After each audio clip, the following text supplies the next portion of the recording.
Hello, everyone. Welcome to Move for a Movement. I have with me today Kristin Wagner.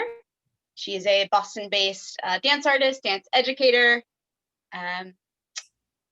founder, director of LadyBos Productions. We'll get into that, and a overall wonderful soul.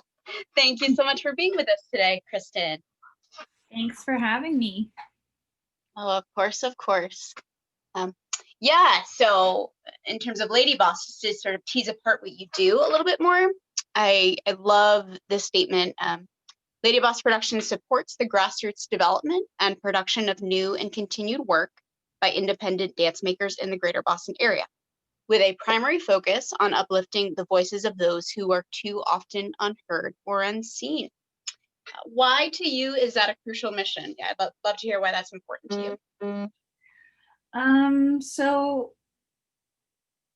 basically when I first started doing stuff on my own, I had a lot of arts administration experience working for other organizations and companies, and I appreciated the experiences and the knowledge that I was gaining, but I was kind of feeling an itch to try to curate the experiences a little bit more in line with like what kind of art I want to see out in the world and what kind of dance I want to be supporting tangibly. So I kind of decided I was going to start producing shows under a formal heading. I had done a few things independently before I started LadyBoss officially. And then I was like, I'm really liking doing this and I want to do more of it. So I need to make it official. So I really thought about what I found successful about the projects I'd embarked on in the past. And I'm just a deep lover of local community and local makers who are often not getting the same recognition in many, many ways. And, in terms of marketing, in terms of funding, in terms of being on big, beautiful stages, local makers are just overlooked a lot. But local makers are the people who are testing out ideas and who are kind of doing all the experimental work that then keeps, it's all in ecology, right? So it keeps things churning in a way that always filters up. And so I just think, just because, some of the smaller companies aren't touring internationally doesn't mean that their art isn't just as vital to be performed inside of a coffee shop or at the local studio/theater converting space and all of that. And so within that, I looked at our own local community in Boston, and I often saw on mixed bills that were being presented by the local organizations in the area that the same people were getting presented over and over again. And I think for myself, I really wanted to be making more work and pushing my own artistic voice a little bit more. And I wasn't sure how best to go about doing that because it felt like there wasn't room for me. So I decided to make room for myself, but I didn't really have any interest in doing that by myself because that feels very scary to me. So I wanted to do it with other like-minded people, which ended up being, I have always found myself in rooms full of really willful and resilient and interesting women. So that's mostly where I started focusing my attention, just because I've always gained the most support from those people, and it was a way for me to give that support back. I love that.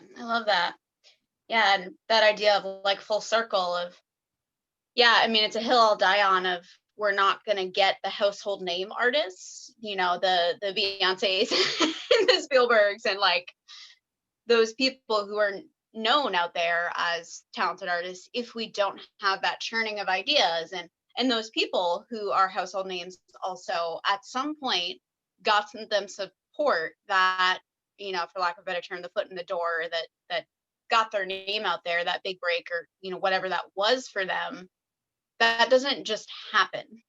Yeah. It's purposeful, like something there that happens that allows them to rise, and that's not going to happen without a support of the entire ecosystem, top to bottom. So Yeah, absolutely. thank you for bringing that forward, Snaps. um, yeah, I also love Lady Boss's work in local communities. For instance, you've gone into schools and have done art-based workshops, and just into, like you said, coffee shops, and the idea of pass the mic is also sort of a big, not like a slogan, but so much more of just like that platform for voices. Mhm. Yeah, so that said, how have you approached that work of lifting up voices in community and also bringing art to communities where it might not otherwise be? Yeah. So I think the word community gets tossed around a lot in the art world. So much so that I chuckle every time I say it now, pretty much, even if it's an internal chuckle. And that's at myself as well. Because I wonder like what that really means. And I've had to write a lot of grants where I'm asked how the project is serving the community. And I've really come to think about how there are many communities to be served, but often we use that word in relation to a specific type of community that we envision, especially in a more white-centered world. We're imagining the people who need us. And and so I've been very wary about that, and that's why I've steered away from thinking, even though there is community work being done with the projects that I'm a part of, I don't ever want to confuse the mission of my project as being somehow for the community um, or community centered. So there have been community projects, but I think if I'm really going to deduce who my community is and who I want to be serving, it's the artists. And then I think that when artists are more supported, they do more beautiful human work with other people. And that's how we find our way into other communities because there's so many different communities to go and see. So in terms of working in schools, I've only ever led one project that went into an actual school, like what we typically think of as a school, and that was called Pass the Mic. It was funded by the Mayor's Office for Arts and Culture in Boston, which was really awesome because it obviously opens some doors and makes some connections and provides some needed funds to make it happen. I was really fortunate to personally know Ava Untermeyer, who was a teacher at the school that we went into. It was a public school in Jamaica Plain, the Curley School, K-8 school. So we went in and taught middle school students. And I feel like taught is a loose term. We went in and worked with middle school students. We didn't actually, I mean, we taught them things, but we didn't really focus on teaching steps. So I worked with Ava and Aisha Upchurch to create kind of like a lesson plan, curriculum, module kind of setup that would work with them. And then honestly, organizing it was the most that I had to do with that project. I didn't really want to lead the experiences, so Aisha took over for that with Ava as backup. The reason I don't want to say we taught them is because we more just provided space for them to reflect. And then from that reflection came movement. And I think especially that I tend to operate in the modern and contemporary sphere. It was not modern and contemporary movement. And I just feel like that's an important thing to note.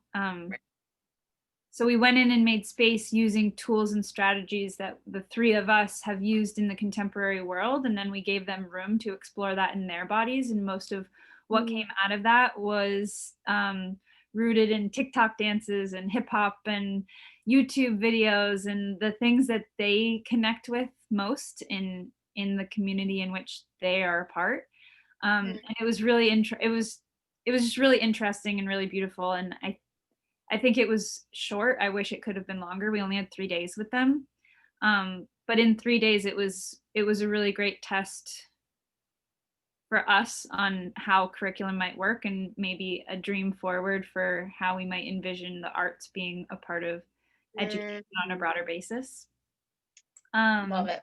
I've also like taken aspects of that with aspects of my more traditional dance studio teaching, and I've combined that within studios to do like full intensives, like immersive experiences. And the point of that being that, you know, I focus a lot on there being a lack of like internationally, nationally, and regionally and locally known female choreographers who are truly supported.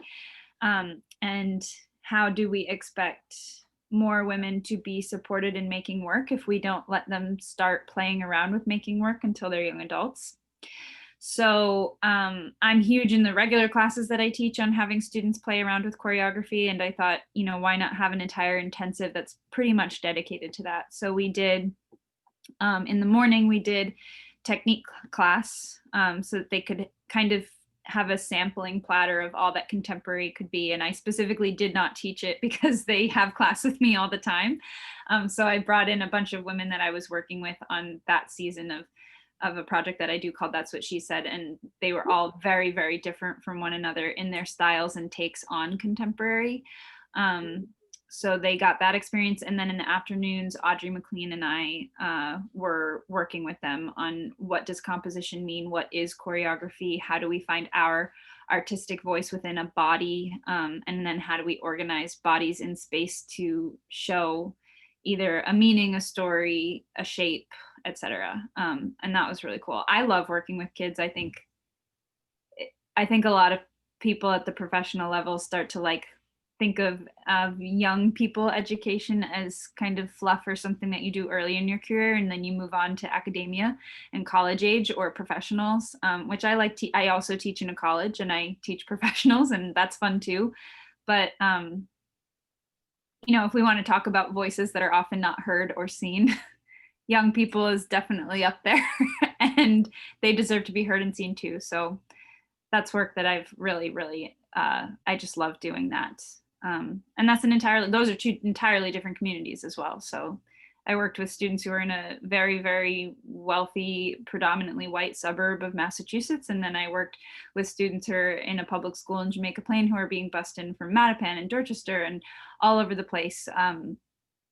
And, you know, the students that I was working with out in the suburbs are predominantly competition dancers. So their training is completely different than, they still do TikTok videos, but it's completely different than what I was experiencing with the students in Jamaica Plain. And it's also just important to note none of that is like better or worse than the other. It's just different. And I think the thing that remains the same no matter what is the creating space for people to explore their own voice. And the magic that can come from that space. I love it, love it. Having spoken with Aisha, people can go back and watch that episode, and how she speaks about learning from each other in a creative circle, let's call it, not to overuse community. And even if you are, you know, the instructor, the teacher in this kind of hierarchical structure, as we know, like that the world is in, that, you know, is the norm. That person can learn just as much, and it's that conversation when space opens for creativity. Yeah.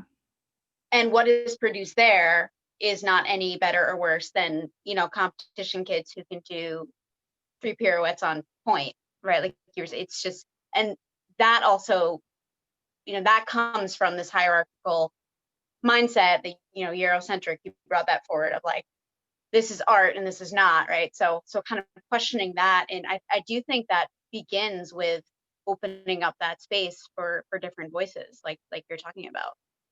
Because if we can't know what people who are not at that top of that hierarchy of art, you know, what they can do, then that conversation kind of can't happen, I feel like. So. Yeah, for sure. I've even like, during this like downtime in the pandemic and not being quite as busy, I've had a lot more time to think and reflect, which is I tend to be a pretty introverted person anyways, but obviously having no semblance of the life that I had before now. I've really recently been enjoying taking this like deeper dive into my own mind and what I actually want to be doing with my time instead of doing what I feel like I have to be doing. And Mm, I think from that, I've really been rethinking if I even I mean, it's complicated because obviously I love dance and I love art, but I've mhm, been leaning further away from those labels and towards, I guess, what you call more secular. I know it's not a dance isn't a religion, but I've been trying to go towards more like secular terms, like movement is more important to me than dance. And I feel like the difference probably, I don't know, seems arbitrary, but it feels important to me right now. And I'm still trying to figure out what that means to me and how I view it. But I've really been thinking a lot about if I were to make new business cards, I feel like it would say mover, student, teacher, because that's what's important to me right now. And we're always students and we're always teachers and we're always moving, even if mm, we're not quote unquote dancing. And I think, mhm. um, yeah, if we could all just do a better job kind of like breaking down these labels that don't really mean anything, but some guy said it, in the 1400s, and so it's stuck around for whatever reason, and now we think like to be a great dancer we must achieve this line or this. I just think it'll serve us all better because ultimately what we're looking for is a connection to our souls and the souls of others. So shouldn't we just lean into whatever does that, even if it's not four pirouettes on point or whatever. So, I love it. Yeah, also what stuck out to me before you're speaking about like the mission isn't necessarily going into community and like we're going to offer this to you and lift up your community and like on one hand that's beautiful but on the other hand like white saviorism like so it's more the I'm going to empower artists because they have their voice and their work that I trust that they do and I know that they do and so then they can go forward so like yeah and a lot of just the conversations that are happening now around race and hierarchy and all that of like well maybe what we thought was a beautiful mission and with such good intentions maybe it's a little bit of white saviorism so how can we think about that again so looking or at it that way short-sighted or incomplete or. yeah so I love that. I think since you brought up all that's happening right now with race and has been happening with race and it's just the Mhm. veil has been lifted a little bit recently. One of the grounding kind of it's been said like academically in terms of the discussion of it, but I've kind of been using it as a mantra is that, intention is not impact. And Mhm. so it's good to lead with intention, but you have to analyze your impact. And I feel like that's why I've specifically tried not to make mission statements that feel too lofty or like pat yourself on the back intentionally, because it really matters a lot more what you actually do than what you say you're doing. And I think Mhm. a lot of artists in Boston and across the country and across the world could stand to sit with that a little bit longer. I love it. I agree. Yeah. So for you personally, you wear so many hats, and that's so common with artists, just because like you're working with this institution that they can only pay you so much, and you also have this other interest, right? You dance for Kairos, which does amazing work. We're gonna have Deanna on soon. People keep an eye out for that. Um, you do a lot of arts administrative work. You're a teaching artist, like I said, and you run LadyBoss. I see you do that with a lot of grace. You do have your moments where you're like, ah, which we need to have that outlet, right? But you do have so much grace and kindness and just the way that you comport yourself out there. So what nuggets of wisdom might you have, or, short of that, like, how do you balance it all with a smile and, staying kind? um Therapy. Everyone should go to therapy. Everyone says therapy. Yeah. I am a huge believer in therapy, and I also to say therapy can come in many, many, many forms. Mm, Working with, yes. coaches instead of psychologists if that works for you. But I think I've been spending the last month in yoga teacher training, and I feel like I've found my place. So like a lot of the things that we're discussing about yogic philosophy and history and like what it really means to live a mindful life under the principles of yoga, aside from just the physical postures, it's more than a sauna, right? But it, it's not been like this crazy, like, oh my gosh, mind-blowing thing for me. And I find that good because I guess all of the ways that yoga grounds you in physically to connect with your mind, that was existing in me through dance. And I've been practicing yoga for 10 years too. So, my therapy is psychological therapy, but then I also have my therapy in dance, and I have my therapy in yoga, and I have my therapy in movement as a whole. Whenever I'm moving, I tend to feel better, and I honor when I don't feel better from it. And I think that is something that I don't see a lot of artists necessarily doing. I Mm, think it's really easy to get caught up in the idealized facade of being an artist, or the picture that you're painting for other people with your life, because when you hang out with non-artists, which I don't even know if that's really a thing, un right. unearthed artists that have not yet been unearthed as artists, I think they imagine that you have this like fabulous life full of creativity and you do what you love, so there's never any work to it. And some artists really like to keep up that image, and it's just not true. There's a lot of work involved, and a lot of it isn't fair. And I don't think we do ourselves any favors by pretending that it's fine, but I also don't think we do ourselves any favors in pretending that it's all terrible and needs to be burned down either. So I've always been a huge fan of moderation is key. And so um, when I feel the most unbalanced or ungraceful, I am usually losing that sense of moderation. So I'm riding the emotional roller coaster that is being an artist, where I'm on a crazy high. And so I feel like I'm on top of the world and I have a million ideas and I chase after every single one of them. And then I have no energy anymore. So I fall to the lowest low. I have no funding, I have no support, and I can't do anything I want to do. And that up and down dipping is just not good for anyone. So I think being more cognizant of how you actually feel and what's actually going on helps you be more understanding of yourself.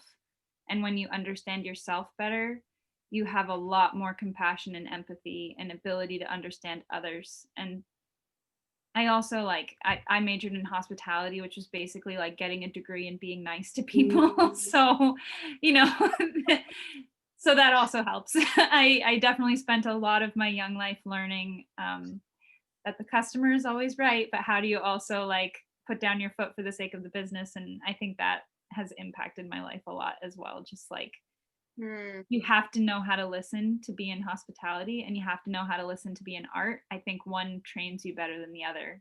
Hospitality trains you better than the other. So with art, you get so used to talking about yourself, maybe you just forget to hear what's going on with other people. So versus hospitality, you mm, spend a lot of time not talking because you're listening to mm, the customer, mm. or you're, listening to the atmosphere of the hotel or the restaurant to figure out where you're going. So I don't know. It's a lot of different things. I know that was like a really winding answer, but I I think love it's a it. lot of stepping outside yourself, and taking a lot of breaths, like a lot of breathing. And my Mhm. boyfriend would definitely say I don't handle everything with grace. So it's nice that you do. but but maybe it's because he gets the brunt of it, but I'm working on it. I love it. Yeah, I was you were speaking, I was thinking about the like doing it for the gram and like this like external image of, oh, we had rehearsal today and it was so amazing and come to our show in 2 months, and like there's maybe less of like, I've really been struggling with this grant, and like here's what I think we could do to make the system better. And I've appreciated that about your voice, is you do show both of the creativity and the passion and your love for it. But like, yeah, we need to change that because that sucks. Yeah, I think um, honesty is so important. And I mean, we all grow up knowing that. It's like, always be honest and, whatever. And we know that that's important. But I think when it comes to the emotional, psychological realm, we kid ourselves a lot, or we don't realize that we aren't really being authentic with others, probably because we're not being truly authentic with ourselves. And I've definitely fallen into that trap quite a bit, but I think it's important to have a certain level of honesty and transparency in your life at all times, because it keeps you checking yourself. It definitely keeps you checking others. And it also just leaves more room for like, like maybe you did this thing that I hate, but like I also get that where you were coming from was blah blah blah. And so, just leaves, I think, space. If there's one word to describe what I'm trying to do in dance, it's just space. More space. I love it. And connecting that to yoga, I could, before I talk forever about that. But I was thinking about, you were speaking about, I'm a mover, teacher, student, and this idea of like, we were talking before, dance is, like dance, and it's on a stage and your leg is up 120 degrees, and what movement is apart from that. So in my writing and my work, I like to say dance art, and then movement is something different. Even dance is something different, because people dancing at a wedding, that's dance. It's not, I mean, you could argue if it's art or not. In some ways I might actually say it's art, but that's a whole other conversation. But like, up on a stage, that is dance art, and that is beautiful, and that's something different. And like we were saying before, none is better or worse than another. It's about feeding souls, right? Finding that new soul and then sharing in a way that's nurturing. Yeah, for sure. And your experience with yoga, and I'll say yoga saved my life. That's there too, of like, through the body, through the mind, body, spirit connection, uniting body and breath, and that being movement for finding soul and sharing soul. Yeah. And it's movement. It's not dance art. It's not dance per se. So I think there's so much room to kind of expand our thought there and to get a little deeper. Doesn't necessarily fit into like an Instagram caption or 280 characters in Twitter, but right. Well, that's why I'm not a huge social media person. So yeah, I don't do much for the gram. I'm very bad at it. So that helps too, I think. Well, I do like your content, so thanks.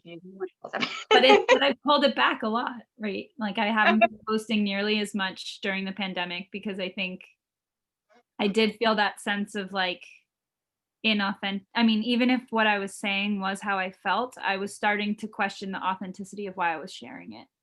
And so I've been pulling back a lot, because I'm like, first of all, not everyone deserves. I had an incident where social media felt like a really unsafe place for me because of some things that happened with like call out culture and all kinds of things that I don't know are really the best way to handle a lot of issues.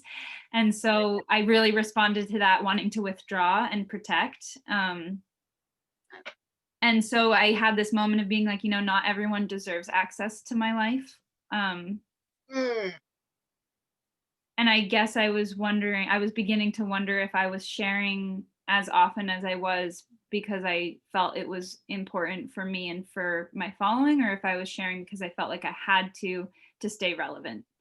And I guess it was, the pandemic in a way made it really freeing, because I was like, nothing's really relevant if everything can disappear in a second, so like the most relevant thing is how you live your life for yourself and for the people that you love, right? So leaving the world slightly better than you found it, and you can only really do that if you're again checking on yourself every now and then, going, why am I really doing this, and how often do I need to be doing it to achieve my mission?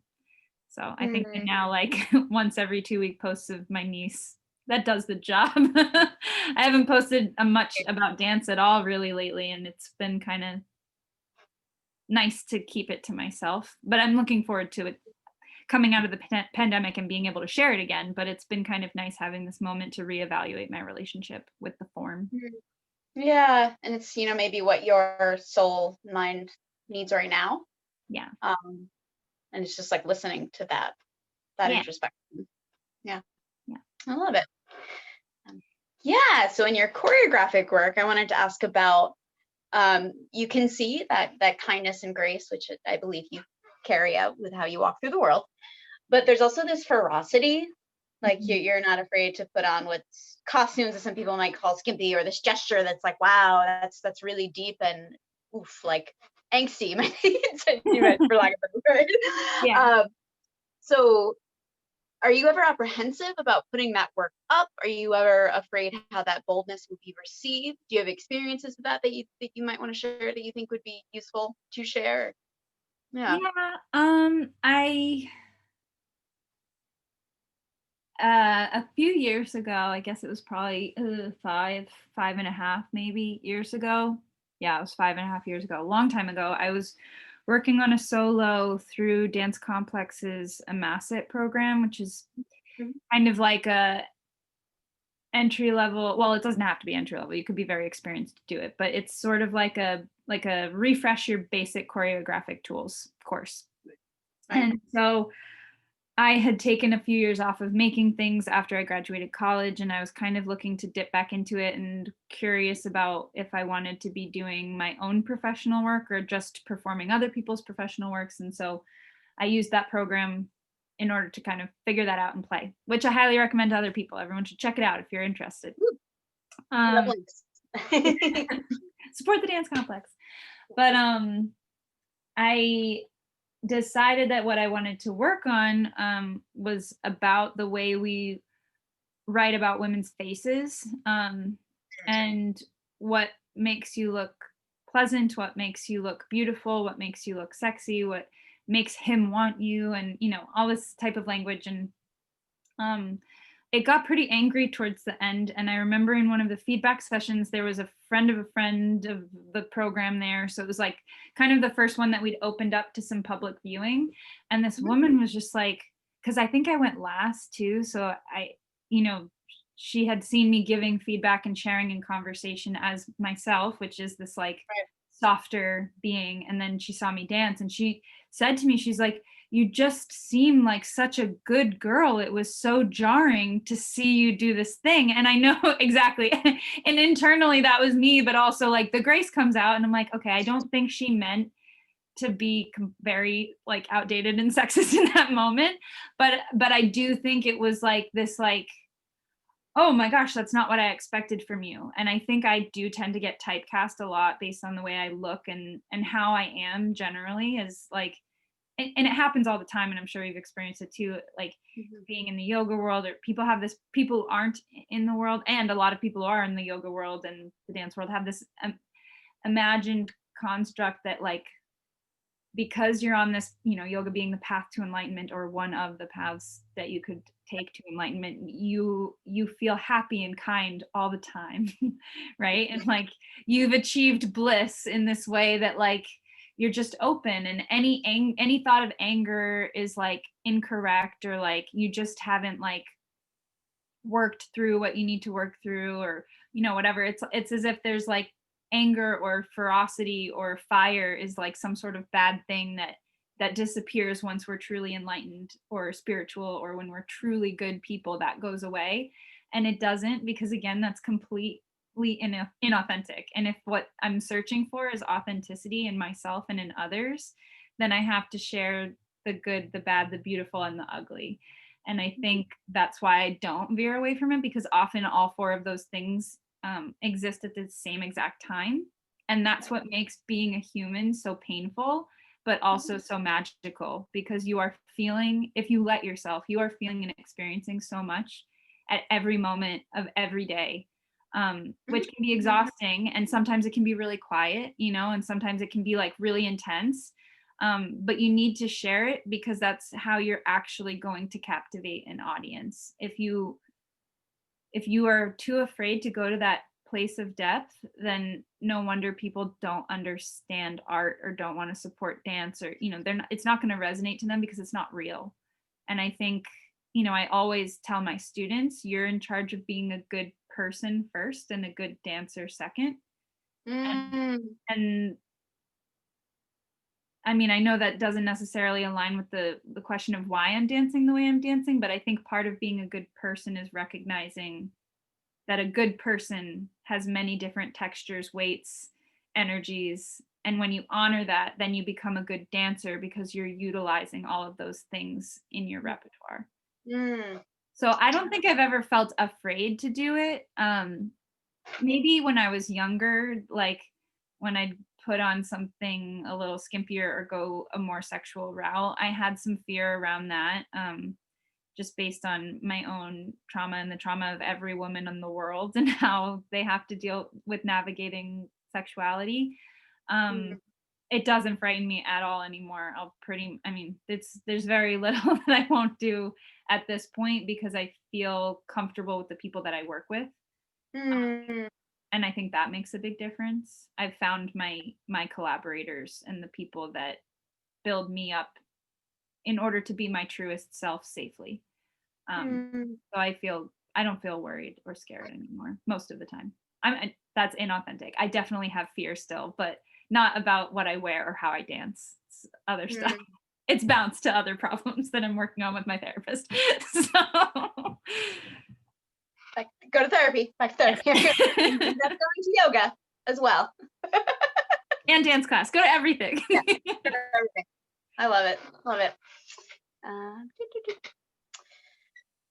That ties in. We discussed that a little bit, but I've seen you also have very healthy attitudes to criticisms of your work. Like if it's, this is good faith and I'm going to respond to that in good faith with grace, but this is coming from a place that's like, I don't know where that's coming from. Is it motivated reasoning? Is it just something that's unfair about it?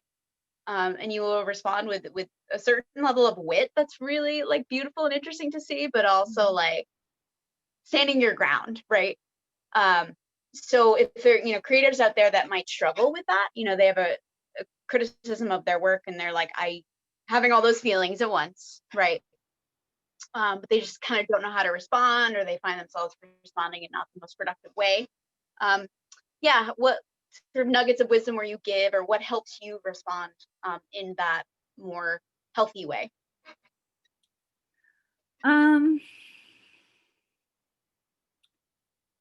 Well, I think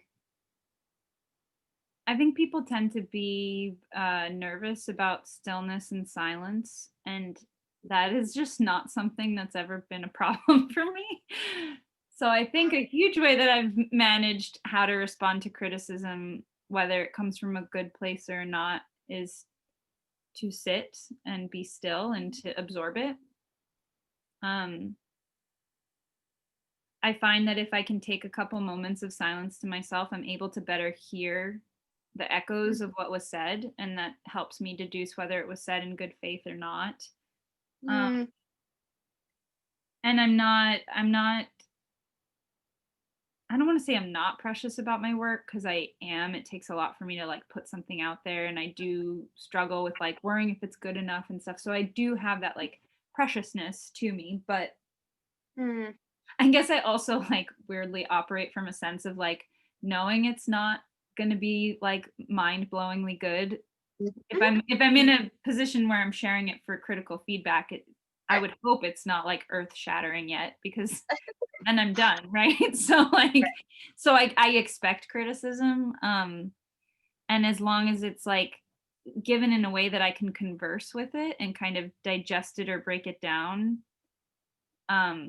then I actually really relish in it, because I've never been the person in class who like someone says something and I have an immediate response, but I definitely chew on things for a while, and through a silent digestion, then it sparks a lot later on. So the criticism that's helpful and that's like said with kindness and like a true desire to help me achieve what I'm looking to achieve, that's really easy for me to take. I also have a very good radar for narcissism. And so if something is said to me where I can tell that someone just wants to sound smart, or someone just wants to show me how much they know, or someone is looking for me to start making the dance that they think I should be making, I can feel that pretty immediately, generally speaking. And I don't really have like much patience for it. And I am a super sarcastic and like funny person. So it's not and I'm also not afraid of like losing a friend over it, because I'm not friends with those types of people anyway. So if someone's saying that to me, it's pretty easy for me to like speak without worrying about the consequences, but I'm not cruel, so I'm not going to say anything mean. I say what comes to mind, which is generally some kinder version of like, yeah, I don't really care that you don't like it, or like, that's bullshit, you know? Um, I don't know where and I've not always been like that sort of confident, you know, whatever F you kind of vibe. I haven't always been that person. I've definitely done a lot of hard work to get to where I am and the strength that it takes to do that. But sometimes it really is kind of like instinctual, the same way that like mothers, and you know, my sister was carrying my niece this summer and fell, and she broke her ankle while she fell downstairs while holding my baby niece, and she broke her ankle over it because she instinctively protected her child, right? And we all have instincts in us that do that, and I feel like sometimes my maternal instinct for myself comes out in ways that I don't know how to explain, or I don't expect them. And so sometimes I'll watch footage of a Q&A and be like, I said that? Like, wow, how did I do that? And I think it's just the like, yeah, the protection of self just kind of flares its head. And I don't know, I've definitely gotten like, oh, a little fragile over some stuff. But like I said, I sit with it. And then if I feel like really bothered by it and I don't know what to do with it, I'll just ask people questions. Like I know that Tony and my boyfriend and I had made a duet, and we got some feedback that I literally didn't understand. It didn't make sense to me because it was referencing a meme I didn't know. And it was a duet about our emotional relationship to each other. Well, it wasn't even about each other, but it was about romantic relationships and navigating a relationship. And obviously we're both, you know, we are together as cis white heterosexual people. And the comment that was given was something along the lines of like, oh, I was reminded of this meme, like, are straight people okay? And I don't, especially at that time, I was very separate from the queer community. So the reference totally went over my head. I didn't get it, but I could feel, again, I have this radar for things, and I could feel that it was not said to be kind or to be helpful. It was said to be mean because something about our performance triggered that person and they lashed out. And so I sat with it for a while, and then I posted it on Instagram, not the comment itself for the handwriting, but I posted about it on Instagram and on Facebook, asking people like what they made of it. And I had a lot of really wonderful feedback come in from people I know who are in the queer community, who were like, I think this is what they were trying to say. And like, I think that you're right, it probably isn't something to think about for very long, because I don't think it was said to be helpful. I think it was said as a jab, and you can let it go. And I was like, okay, I'm gonna let it go.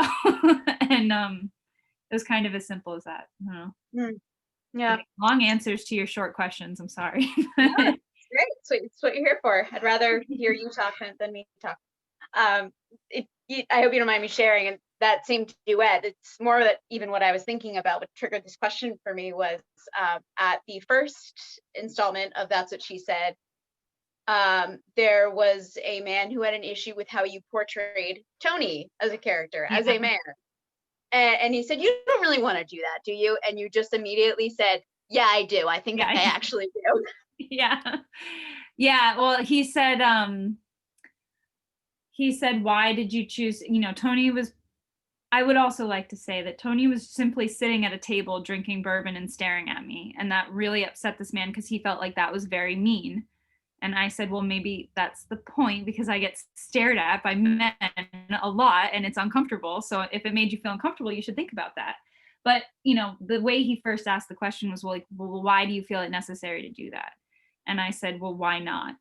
And that really bothered him. And so he replied with, I don't think you want to ask me that question. And that's when I said, yeah, actually I do. And I think again, it's like the testing the water, like my radar was immediately like, he's not trying to be helpful. He has something going on for himself, and he's projecting it in front of a room full of people that have better things to do than worry about things that he should be working through with his therapist, you know, like, and, you know, it made it very easy for me to be like, no, you are not going to ruin my moment or put paint on me that you are feeling in yourself. You're not going to like cast me in this light. Like I'm not, again, it's that like mother instinct for myself where I was like, nope, that is not happening. And it also helps that I was literally on a stage with like 20 people that I had just spent 4 months building intimate work with. And so I felt very much like supported. And yeah, he definitely looked like the moron in that situation, not me. So that helps too. When you have a very clear sense of when you're right and when someone else is wrong, and not from a place of ego or stubbornness, but just like truly authentic, like that is bullshit, it becomes very easy to like say it out loud. So yeah, I think the energy of the audience that night, yeah, I think everyone was thinking, yeah, he's the moron. yeah, that duet also, like by that point I'd been in 3 months of critical feedback over that duet. By the time we finally premiered that duet, I had gone through 6 months of critical feedback, and it was constant. Are you sure you want to do this? Are you sure you want to do that? And it was a collaboration between Tony and I, and the questions were always to me and about my character and about how I was treating his character. And I was just like, it was about my costuming or what I was doing, how I was letting myself be lifted or how I was lifting him, or it was like incessant feedback over me, my choices, my character, when he was just as much a part of it. And I just got to a place where I was like, if this is not a depiction of sexism in America, then I don't know what is, and I am not here for it. I was so done. So I think that also, like that fire that had been building released in March, and it definitely released again later on that summer when we finally premiered it, because I was like, I am done with this. So I love it. I think a lot of that will be helpful for creators who make something with an authentic voice from their experience, like, you know, you as a woman, the sexism you faced, and there are these people who are working with things in themselves, you know, call it like white fragility, or, you know, on the spectrum of issues that are out there.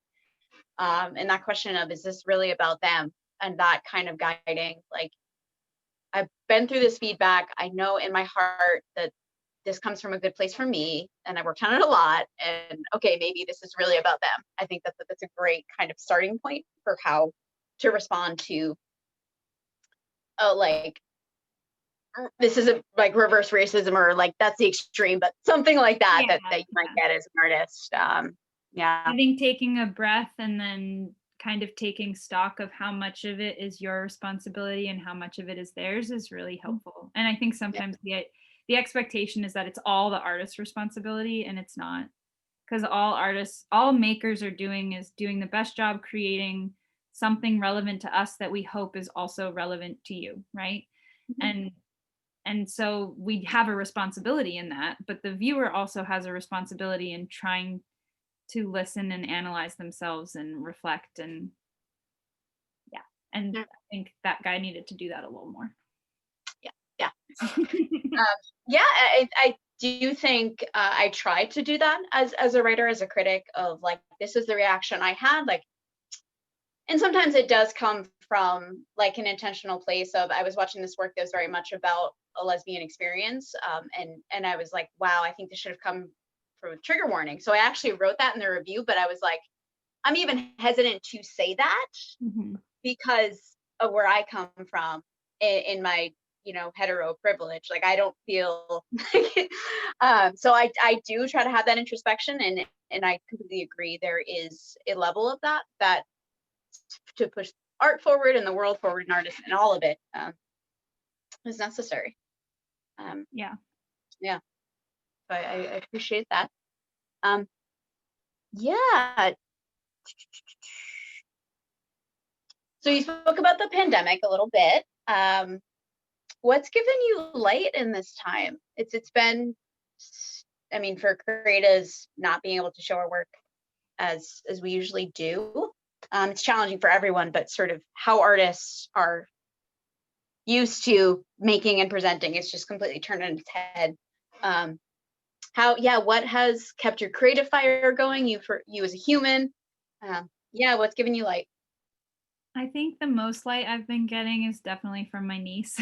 So I've been spending an incredible amount of time with my sister's daughter, who is just over a year now, and she is the cutest little thing. I think she's one of the cutest babies I've ever seen in my life. I know I'm biased, but she is full of wonder and light, and it's hard not to like just totally light up around her. And I'm very fortunate that, you know, I live in Medford and my sister lives in like right next to Fenway Park. So we are, especially now with no traffic, we're 15 minutes apart from each other. So I get to spend a lot of time with her, and she's been in my COVID bubble for, you know, since like April. So it's been, that's been huge for me. I think as an adult, you know, especially like you start counting all like I saw a meme the other day that was like, you know, I'm really tired of living through all these historical moments because it's exhausting,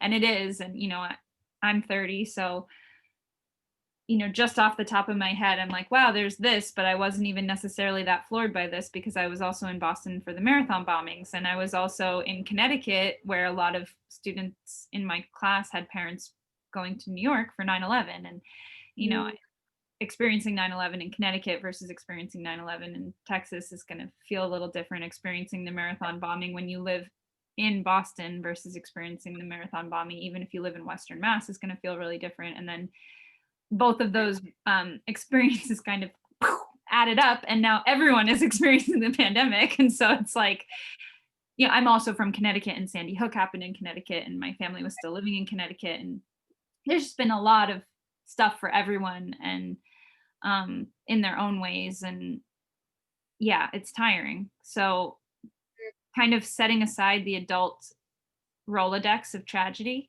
and looking at a fresh baby who hasn't experienced any of that, and like, you know that she will, but like she's just looking at the right now, her thing is she points to everything all the time and says, was that, because she's just so, she wants to know what everything is.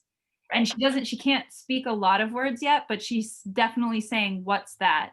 And it's, I mean, there, what's more like recharging than being around such a pure display of wonderment and curiosity? I mean, that's like, we all are complaining about how we're living the same day every day, but like she's living a totally new day every day. And I get to see all of that, which like if I were living my pre-pandemic life, I would be seeing her like once every 2 weeks maybe. And even then, that might be a stretch. There were times I didn't see my best friend who lived down the street for 6 months at a time, like because I was so busy. So like, you know, that's been huge, and that's definitely gotten me through. In terms of like art, how I'm staying creative, I wasn't creative for a while. Tony was helping at first, and then as soon as like the studios wrapped up for the season and we went into the summer months, I went totally dark. And it was really hard. It was really, really rough. I will not say that this pandemic has been a blessing. It's definitely been a curse with blessings.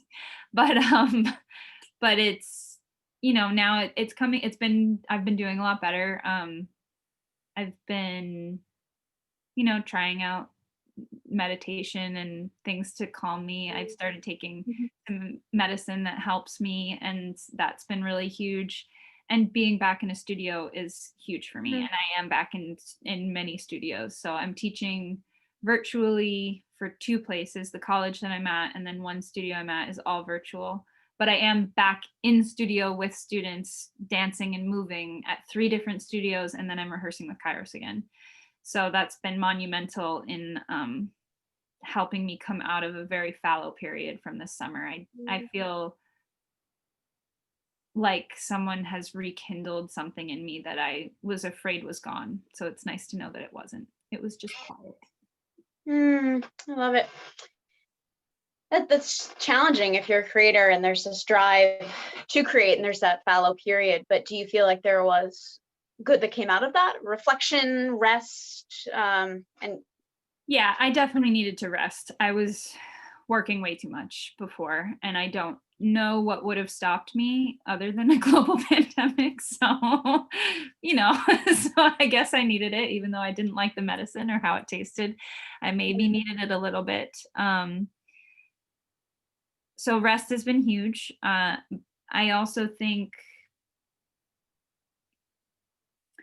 reevaluating has been nice. When I think I maybe needed to go to that completely dark and silent, quiet, still place in order for an extended period of time in order to figure out if I did want to be dancing or not.